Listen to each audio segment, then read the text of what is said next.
Ayun ang McDo. Lakarin na lang natin dito. Mag-McDo na tayo. Kanin.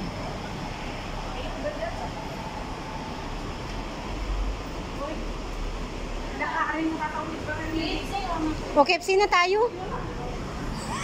Kita.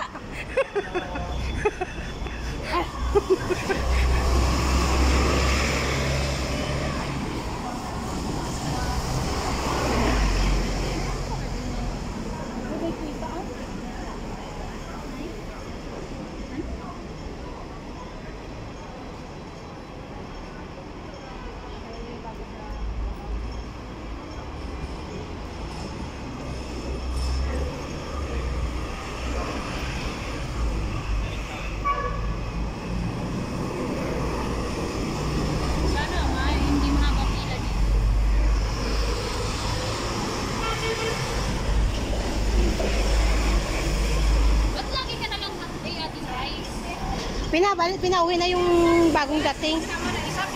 Pinalayas na. Bakit? Kasi sinto-sinto ngayon. Ay, tinarminate? Oo. Hala, kawawa. Kasi ano siya, may sakit siya na anxiety. Yung kahit hindi naman nangyayari, iniisip niya. Ganon? Oo, natatakot yung amo. Baka magano siya mga kutsilyo.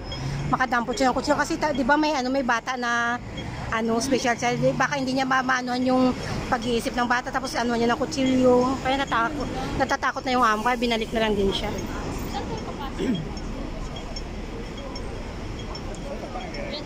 Ay, rush hour naman ng KFC ngayon.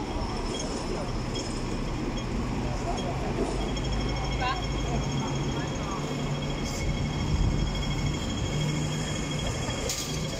Ang hagdan ba?